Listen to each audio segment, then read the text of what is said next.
1.1 लगाने वाले हैं। पहला क्वेश्चन देखते हैं। पहला क्वेश्चन क्या बोल रहा है कि निम्नलिखित संख्याओं का एचसीएफ ज्ञात करने के लिए यूक्लिड विभाजन एल्गोरिदम का प्रयोग कीजिए। हम लोग को कौन सा मेथड यूज करना है? यूक्लिड विभाजन एल्गोरिदम। पहला क्वेश्चन क्या है? 135 तथा 225 का निकालना है। तो 135 तथा 225 का सबसे पहले हम लोग इसमें देखते हैं कि बड़ा और छोटा कौन है। तो 135 और 225 में 225 बड़ा है। जो बड़ा होता है वो वो ए का मान होता है। तो ए का मान कितना हो जाएगा? 225 और बी का मान कितना हो जाएगा? 135। यूक्लिड विभाजन एल्गोरिदम बोलता है कि ए बराबर होता है बी क्यू प्लस में आर। ए का मान कितना है? 225। बी का मान कितना आया है? 135। क्यू का मान नहीं पता, आर का मान नहीं पता। इसको निकालने के लिए हम लोग क्या करेंगे? इसमें भागा देंगे। तो 225 में 135 से भागा देंगे। कितनी बार जाएगा? एक बार जाएगा। 135 माइनस करेंगे तो कितना आ जाएगा? 0। यहाँ से आ जाएगा 9, 90 आ गया। तो ए बराबर बी क्यू प्लस में आ रहा है। तो ए का मान 225 आया है, बी का मान 135 है। क्यू मतलब भागफल कितना आया? 1 आया है। तब शेषफल कितना आया है? 90। तो हम लोग क्या लिख लेंगे? 90। सेकेंड कंडीशन में हम लोग क्या करेंगे? 135 में फिर 90 से भागा देंगे। 135 में किससे भागा देंगे? 90 से। तो एक बार में जाएगा, कितना आएगा? 90 माइनस करेंगे तो यहाँ पे 5 आ जाएगा। यहाँ पे कितना आ जाएगा? 4। कितना आया? सेकेंड कंडीशन में हम लोग किससे भागा दिए? 135 में भागा दिए। तो यहाँ से 135 लिख लेंगे। किससे भागा दिए हैं? 90 से। कितनी बार में गया है? एक बार में गया है। शेषफल कितना आया है? 45। थर्ड केस में हम लोग क्या करेंगे? 45 से भागा दे देंगे। किसमें? 45 जो आया है उससे फिर भागा दे देंगे हम लोग 90 में। कितनी बार जाएगा? 45 गुना 90, 2 बार। टोटल कितना आ गया? जो हम लोग 90 में भागा दिए, किससे दिए हैं? 45 से। कितनी बार गया है? 2 बार। शेषफल कितना आया है? 0 आया है। तो जब शेषफल 0 आ जाता है तो जिस संख्या से काटते हैं, मतलब जिस संख्या से भागा देने पर शेषफल 0 आता है, वही हम लोग क्या हो जाता है? एचसीएफ हो जाता है। तो हम लोग का जो एचसीएफ पूछा था, एचसीएफ कितना आ जाएगा? 45। ये अपना आंसर आ गया है। Okay, note it. देख लेते हैं सेकेंड क्वेश्चन क्या है कि 196 तथा 38,220 का करना है। तो 196 और क्या है? 38,220। दोनों में बड़ा सबसे देखते हैं। तो बड़ा इसमें ये वाला है। तो ये जो बड़ा होता है वो ए का मान होता है। तो ए का मान कितना हो जाएगा? 38,220। बी का मान कितना हो जाएगा? 196। यूक्लिड विभाजन एल्गोरिदम का प्रयोग करेंगे तो ए बराबर क्या हो जाएगा? बी क्यू प्लस में आर। ए का मान कितना है? 38,220। बी का मान कितना है? 196।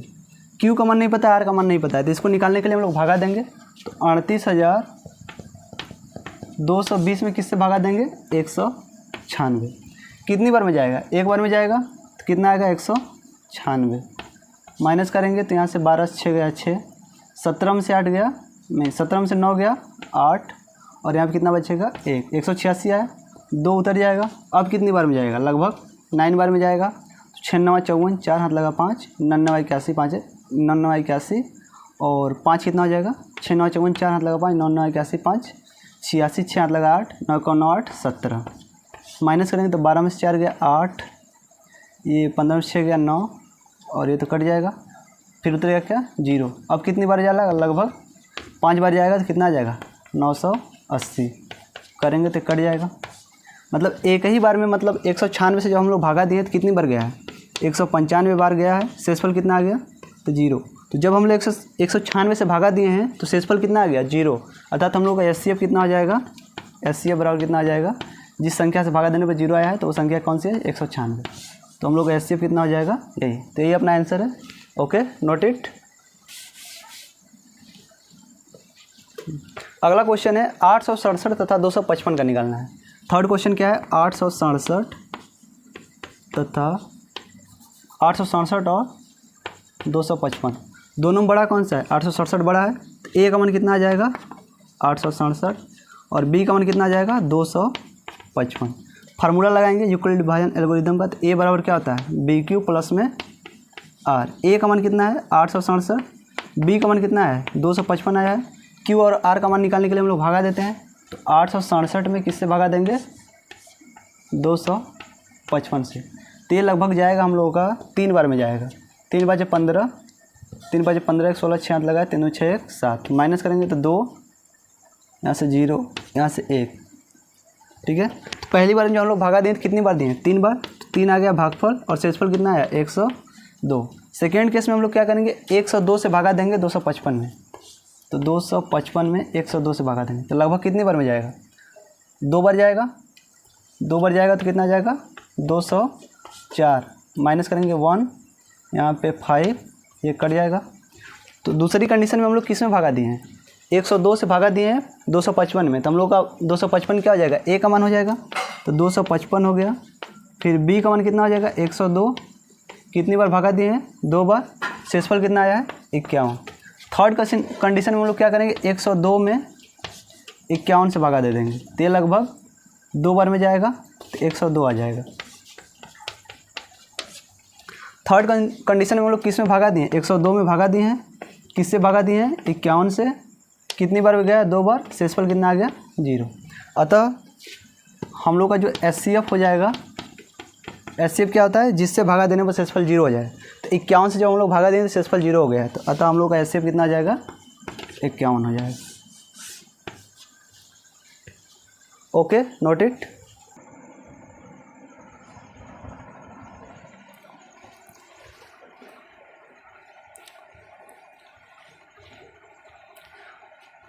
ठीक है, तो हम लोग दूसरा क्वेश्चन देख लेते हैं। दूसरा क्वेश्चन क्या बोलता है, दर्शाइए कि नहीं दिखाइए कि कोई भी धनात्मक विषम पूर्णांक 6q + 1, 6q + 3 तथा 6q + 5 के रूप का होता है। ओके, तो हम लोग इसका सलूशन देख लेते हैं। देखिए ये क्या बोला है, 6q + 1, 6q + 3, 6q + 5। हम लोग को दिखाना है कि अगर कोई भी धनात्मक पूर्णांक हम लोग लेते हैं तो वो इस टाइप का होता है। तो पहले हम लोग कौन सा मेथड लगाएंगे, यूक्लिड विभाजन एल्गोरिदम। क्या बोलता है, a = bq प्लस में r। अगर इन तीनों से हम लोग कंपेयर करेंगे तो यहाँ से b का मान कितना आ जाएगा, b का मान 6 आ जाएगा। a का मान हम लोग को नहीं पता है, a का मान नहीं पता है तो उसको हम लोग क्या मान लेंगे, मान लेते हैं a कोई क्या है, a कोई धनात्मक पूर्णांक है। तो a का वैल्यू हम लोग क्या मान लेते हैं, a कोई भी धनात्मक पूर्णांक है। अगर a कोई धनात्मक पूर्णांक है तो ये हम लोग को कन्फर्म है कि a क्या होगा, b से बड़ा होगा, क्योंकि a हम लोग का क्या है, a कोई भाज्य होता है और b क्या होता है, भाजक। तो भाज्य हमेशा भाजक से बड़ा होना चाहिए। अच्छा, अगर a b से बड़ा है तो जब b से मतलब b का वैल्यू कितना है 6 से हम लोग भागा देंगे तो शेषफल जो हम लोग का आएगा, शेषफल वो ऑलवेज मतलब हमेशा क्या होगा, 6 से छोटा होगा। तो 6 से छोटा क्या आएगा, 0, 1, 2, 3, 4 और 5। तो अब हम लोग केस बनाकर चलेंगे। केस नंबर 1 में r = 0 लेंगे, केस नंबर 2 में r = 1, ऐसे लेकर चलेंगे। तो केस नंबर फर्स्ट हम लोग देख लेते हैं। केस नंबर फर्स्ट में r का वैल्यू हम लोग क्या लेते हैं, 0। तो a बराबर क्या आ जाएगा, a बराबर आ जाएगा 6q प्लस में r का यहाँ क्या रखें हैं 0, तो a बराबर क्या आ जाएगा 6q। अच्छा, 6 से मल्टीप्लाई किया गया है, तो कोई भी संख्या अगर 6 से मल्टीप्लाई है तो वो क्या होगी, एक सम संख्या होगी, क्योंकि 6 2 से कट जाएगा, जो 2 से कटता है वो सम संख्या होती है। तो ये क्या है, एक सम संख्या है। तो a = 6q क्या है, एक सम संख्या। इसको इक्वेशन नंबर हम लोग क्या मान लेते हैं, 1। केस नंबर 2 में हम लोग देखते हैं। केस नंबर 2 में हम लोग r का वैल्यू कितना लेंगे, 1 लेंगे। तो a बराबर आ जाएगा 6q प्लस में 1 आ जाएगा, a = 6q + 1। तो 6q क्या है, 6q एक सम संख्या है, 1 क्या है, एक विषम संख्या है। सम प्लस विषम को जोड़ेंगे तो क्या आएगा, विषम संख्या ही आएगा। तो a = 6q प्लस में 1 क्या है, एक विषम संख्या है। इसको इक्वेशन नंबर हम लोग क्या मान लेते हैं, 2 मान लेते हैं। ठीक है, तो केस नंबर फर्स्ट में हम लोग a का वैल्यू 0, r का वैल्यू 0 लिए हैं, तो a = 6q आया, जो कि सम संख्या है। सेकेंड केस में r का वैल्यू 1 लिए हैं, तो a = 6q + 1 आया। 6q सम होता है, 1 विषम होता है, सम प्लस विषम विषम ही होगा। तो a = 6q + 1 क्या आ गया, विषम आ गया। इसको समीकरण नंबर 2 मान लेते हैं। केस नंबर 3 लेकर चलते हैं। केस नंबर 3 में r का वैल्यू हम लोग क्या लेते हैं, 2 लेते हैं। तो a बराबर क्या आ जाएगा, 6q प्लस में 2। 6q क्या आया था, सम आया था, 2 भी क्या आया था, सम आया था। सम प्लस सम, इसको समीकरण नंबर 3 मान लेंगे। सम प्लस सम भी क्या होता है, सम होता है। तो ये हम लोग का क्या आएगा, सम आएगा। केस नंबर 4 हम लोग लेकर चलते हैं। केस नंबर 4 में आर का वैल्यू हम लोग क्या लेते हैं, थर्ड लेते हैं, मतलब आर का वैल्यू 3 लेते हैं। आर का वैल्यू 3 लेंगे तो ए बराबर क्या आ जाएगा, 6q प्लस में 3। 6q क्या है, सम संख्या है, 3 क्या है, विषम संख्या है। सम प्लस विषम बराबर, इसको समीकरण नंबर हम लोग क्या मानते हैं, 4। सम प्लस विषम बराबर क्या आ जाएगा, विषम ही आ जाएगा। तो समीकरण नंबर 4 जो आया है क्या आया है, विषम आया है। केस नंबर 5 हम लोग देख लेते हैं। केस नंबर 5, इसमें आर का वैल्यू कितना ले लेंगे, आर का वैल्यू ले लेंगे 4। आर का वैल्यू 4 लेंगे तो ए बराबर क्या आ जाएगा, 6q प्लस में 4। इसको समीकरण नंबर हम लोग 5 मान लेते हैं। 6q क्या है, होता है सम होता है, 4 भी क्या होता है, सम। सम प्लस सम बराबर क्या आ जाएगा, सम संख्या होगा। तो सम 6q भी सम है, 4 भी सम है, तो सम प्लस सम बराबर क्या आएगा, सम आ गया। केस नंबर 6 में हम लोग देख लेते हैं। केस नंबर 6 में आर का वैल्यू क्या ले लेंगे, 5 लेंगे, तो ए बराबर क्या आ जाएगा, 6q प्लस में 5। ये समीकरण नंबर इसको क्या मान लेते हैं, 6। 6q क्या होता है, सम होता है, और 5 क्या होता है, विषम। तो सम प्लस विषम बराबर क्या आ जाएगा, विषम। तो समीकरण नंबर हम लोग का जो 4 व 6 से समीकरण नंबर 2 क्या था, ए बराबर 6q प्लस में 1। ये जो आया था समीकरण नंबर 2, ये क्या था, एक विषम संख्या है। समीकरण नंबर 4 क्या है, ए बराबर 6q प्लस में 3, ये भी क्या है, विषम संख्या होती है। और समीकरण नंबर जो 6 आया है, ए बराबर 6q प्लस में 5, ये भी धनात्मक पूर्णांक, अतः कोई भी धनात्मक पूर्णांक 6q प्लस 1, 6q प्लस 3 व 6q प्लस 5 के रूप का होता है। ओके, तो हम लोग को क्या पता चला है कि समीकरण नंबर जो 2 आया है और 4 और 6, समीकरण 2, 4 व 6 से स्पष्ट है कि समीकरण 2, 4 व 6 आपस में क्या है, विषम संख्या है।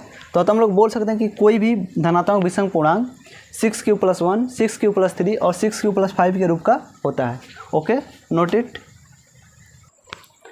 ओके, क्वेश्चन नंबर 3 हम लोग देख लेते हैं। क्वेश्चन नंबर 3 क्या बोल रहा है, किसी परेड में 616 सदस्यों वाली एक सेना की टुकड़ी को 32 सदस्यों वाले एक सेना के बैंड के पीछे मार्च करना है।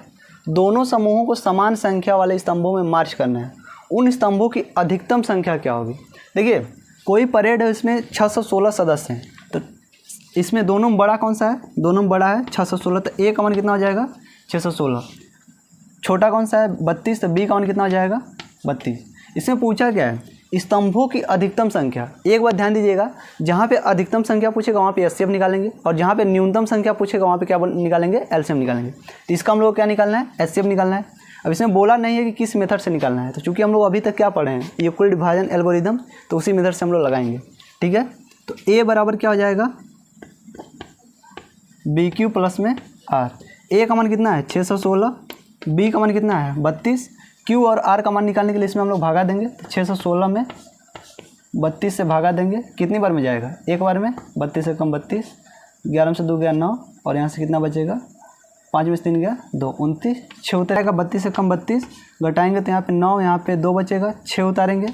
अब कितनी बार में जाएगा, लगभग में 9 बार में जाएगा, तो कितना आ जाएगा, 9 दूनी 18, हाथ लगाए 1, 9 दूनी 27 है 28, 288 आएगा। घटाएंगे 16 में से 8 गया 8, और ये कट जाएगा, ये भी कट जाएगा। ठीक है, तो हम लोग का क्या आया है, 32 आया है। कितनी बार में गया है, 19 बार में। शेषफल कितना आया है, 8 आया है। सेकेंड केस में 8 से हम लोग किस में भागा दे देंगे, 32 में, तो कितने बार में जाएगा, 8 चौके 32, एक कट जाएगा, शेषफल कितना आ गया, 0। दोबारा में हम लोग का भाज्य हो गया है 32, और भाजक है 8, भागफल कितना आया, 4, शेषफल कितना आया, 0। तो जिससे हम लोग जिस संख्या से भागा देने पर शेषफल 0 हो जाए, वही हम लोग क्या होता है, एचसीएफ होता है। तो हम लोग का जो एचसीएफ हो जाएगा, कितना आ जाएगा, 8। अतः स्तंभों की अधिकतम संख्या कितनी हो जाएगी, अधिकतम संख्या 8 होगी। तो अगला हम लोग थर्ड क्वेश्चन देख लेते हैं, नहीं, अगला हम लोग फोर्थ क्वेश्चन देख लेते हैं। फोर्थ क्वेश्चन क्या बोलता है, यूक्लिड विभाजन प्रमेयिका का प्रयोग करके दिखाइए कि किसी धनात्मक पूर्णांक का वर्ग किसी यम के लिए 3m या 3m+1 के रूप का होता है। तो हम लोग क्या बोला है कि कोई भी यूक्लिड विभाजन प्रमेयिका का प्रयोग करना है। तो यूक्लिड विभाजन प्रमेयिका क्या बोलती है कि a बराबर क्या होता है BQ प्लस में 1। हम लोग क्या लेना है 3m लेना है और 3m+1 लेना है। इससे कंपेयर करेंगे तो b का वैल्यू कितना आ जाएगा, b का वैल्यू 3 आ जाएगा। और हम लोग को a का वैल्यू नहीं पता है तो a का वैल्यू हम लोग क्या मान लेंगे, माना a कोई धनात्मक क्या है पूर्णांक है। a कोई क्या है धनात्मक पूर्णांक है। तो a क्या होता है, a होता है भाज्य और b क्या होता है भाजक होता है। तो भाज्य हमेशा क्या होगा भाजक से बड़ा होगा। a का वैल्यू क्या होगा b से हमेशा बड़ा होगा। अच्छा b का वैल्यू कितना है 3 है। जब 3 से भागा देंगे तो शेषफल हमेशा क्या आएगा 3 से छोटा आएगा। तो शेषफल जो हम लोग का होगा शेषफल बराबर क्या आएगा, शेषफल या तो 0 हो सकता है या फिर 1 हो सकता है या फिर 2 हो सकता है। और हम लोग क्या लेंगे केस 1 लेंगे। केस 1 में जब r का वैल्यू क्या हो 0 हो तो a बराबर क्या आ जाएगा, a बराबर आ जाएगा 3q प्लस में r का वैल्यू क्या आ जाएगा 0। तो a का वैल्यू क्या आ जाएगा 3q। अब हम लोग क्या किया है इसमें बोला है कि किसी भी धनात्मक पूर्णांक का वर्ग, अगर वर्ग किया है तो वर्ग कहेंगे, अगर कहीं पे बोल दिया कि घन करने पे तो घन करेंगे। ठीक है, इसमें वर्ग किया है तो वर्ग हम लोग करेंगे। तो लिखेंगे दोनों पक्षों का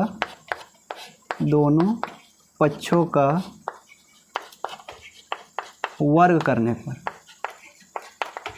जब दोनों पक्षों का वर्ग करेंगे तो इधर हो जाएगा a का होल स्क्वायर बराबर 3q का होल स्क्वायर। a स्क्वायर बराबर आ जाएगा 9q स्क्वायर। a स्क्वायर बराबर हो जाएगा, इसको हम लोग 3 इंटू 3q स्क्वायर लिख सकते हैं। मानेंगे, माना 3q स्क्वायर का मान हम लोग क्या ले लेते हैं यम ले लेते हैं। a स्क्वायर बराबर क्या आ जाएगा 3 इंटू में यम। इसको इक्वेशन नंबर हम लोग क्या मान लेते हैं first. Okay, case number second में हम लोग क्या करेंगे r का वैल्यू क्या ले लेंगे 1 ले लेंगे। तो a बराबर क्या आ जाएगा 3q प्लस में 1। इसमें भी वर्क करेंगे तो दोनों पक्षों का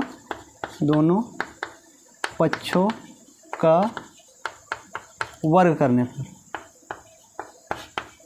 दोनों पक्षों का वर्ग करेंगे तो इधर a का स्क्वायर आ जाएगा, इधर 3q प्लस में 1 का होल स्क्वायर आ जाएगा। तो a प्लस b का होल स्क्वायर बन जाएगा। तो a स्क्वायर बराबर हो जाएगा a स्क्वायर अर्थात 3q का होल स्क्वायर प्लस में b स्क्वायर अर्थात 1 का होल स्क्वायर प्लस में 2ab 2 इंटू एक मन 3q इंटू में 1।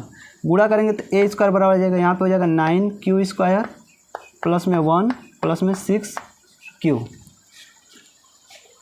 आएगा 9q स्क्वायर प्लस में 1 प्लस में 6q। तो हम लोग का आया क्या है a स्क्वायर बराबर 9q स्क्वायर प्लस में 6q प्लस में 1। इन दोनों में क्या कॉमन है 3 कॉमन है। तो a स्क्वायर बराबर हम लोग 3 इसमें से कॉमन करेंगे तो यहाँ से 3q स्क्वायर और प्लस में यहाँ पे 2q बचेगा। तो 1 को इसी तरह रखते हैं। इस पूरे के बराबर हम लोग क्या मान लेते हैं यम मान लेते हैं। तो माना 3q स्क्वायर प्लस में 2q, इसका वैल्यू यम के बराबर रख लेते हैं। तो a स्क्वायर बराबर क्या आ गया 3m प्लस में क्या आ जाएगा 1। इसको इक्वेशन नंबर हम लोग क्या मान लेते हैं 2। इक्वेशन नंबर फर्स्ट और इक्वेशन नंबर सेकेंड से प्रूव होता है कि किसी भी धनात्मक पूर्णांक का वर्ग करने पे उसको 3m तथा 3m+1 के रूप का लिख सकते हैं। तो अतः हम लोग लिख सकते हैं, अतः कोई भी धनात्मक पूर्णांक का वर्ग, कोई भी धनात्मक पूर्णांक का वर्ग 3m व 3m+1 के रूप का होता है। Okay, note it.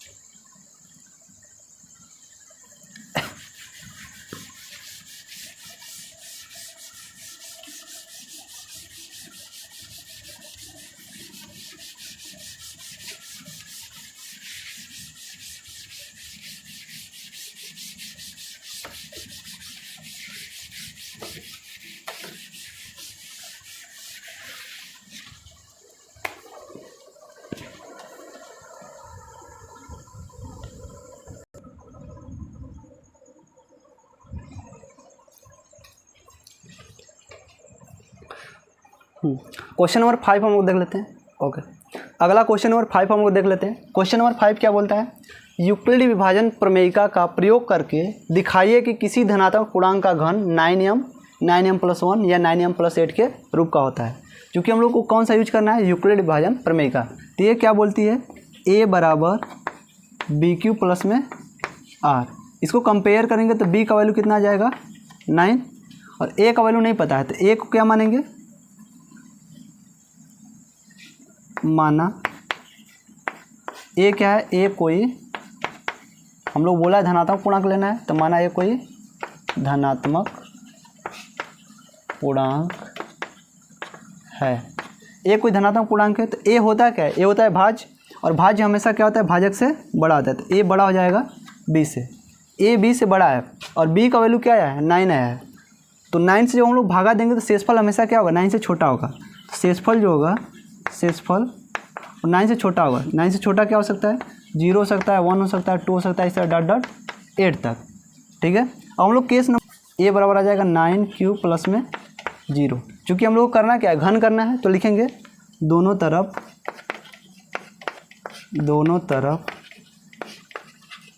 घन करने पर, घन करेंगे तो इधर a का होल क्यूब हो जाएगा, इधर 9 क्यूब का होल क्यूब हो जाएगा।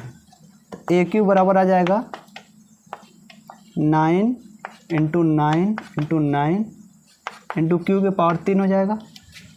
तो हम लोग का आ जाएगा, इसको हम लोग लिख सकते हैं a क्यूब बराबर, 9 को रहने देते हैं, उसको गुणा करेंगे तो 81 क्यूब का होल क्यूब, इसको ऐसे लिख सकते हैं।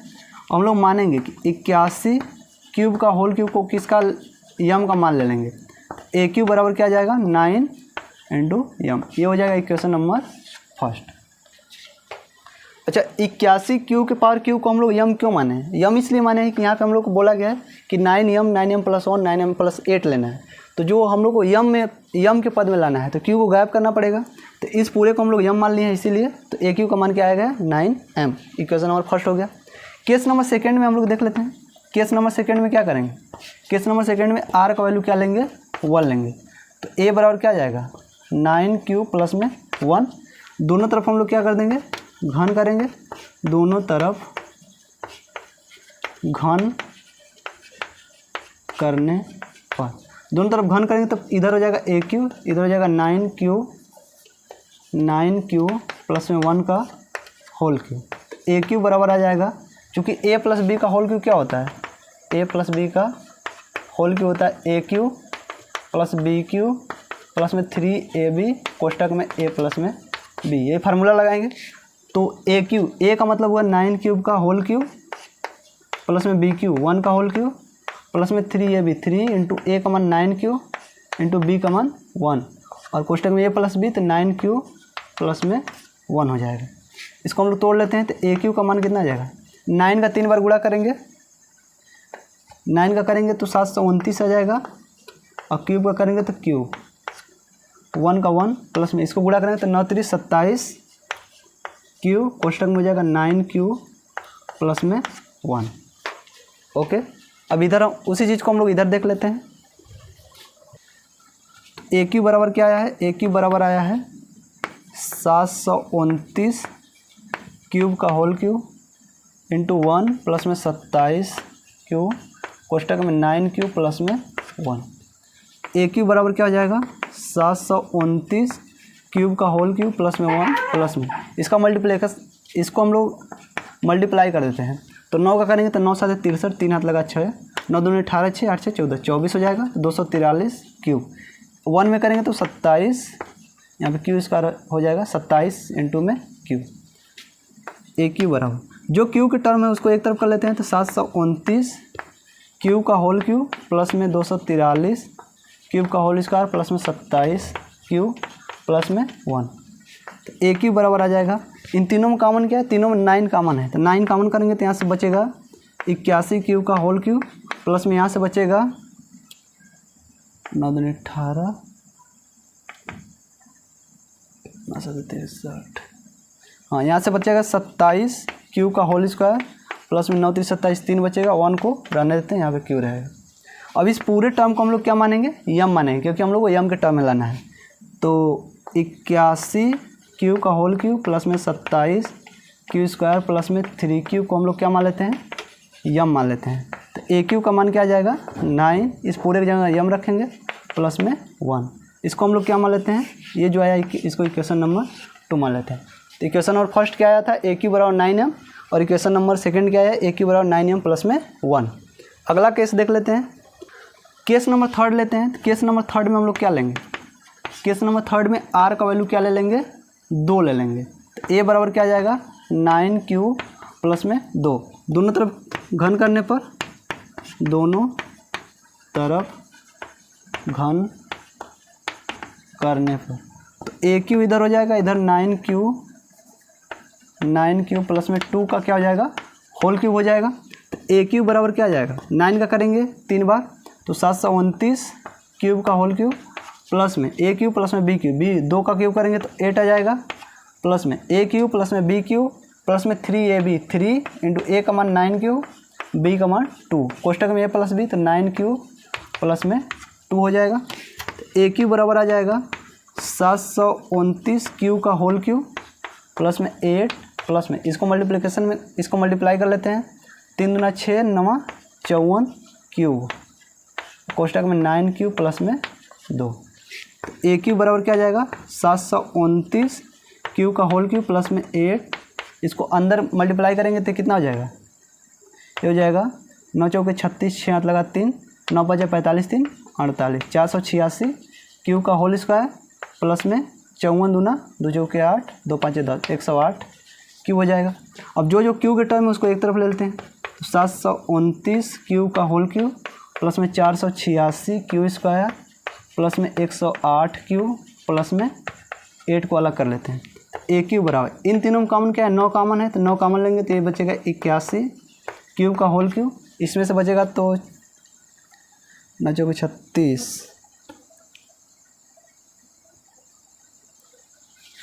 45, 5, हाँ इसमें से बचेगा क्या, 9 चौके 45, 5 और यहाँ से बचेगा 3 6, 9 चौके 36, 54 क्यूब स्क्वायर प्लस में ये हो जाएगा 9 कम 9, 9 दूनी 18, 12 क्यूब और 8 को अलग कर लेते हैं। अब ये जो टर्म आया इसको हम लोग क्या मान लेते हैं, यम मान लेंगे, इसको यम मानेंगे तो ए क्यू का मान क्या आ जाएगा, ए क्यू का मान आ जाएगा 9m प्लस में 8, इसको हम लोग क्या मान लेते हैं, इक्वेशन नंबर थर्ड। तो इक्वेशन नंबर फर्स्ट क्या आया था, इक्वेशन नंबर जो फर्स्ट आया है वो आया है ए क्यू बराबर 9m प्लस में 1।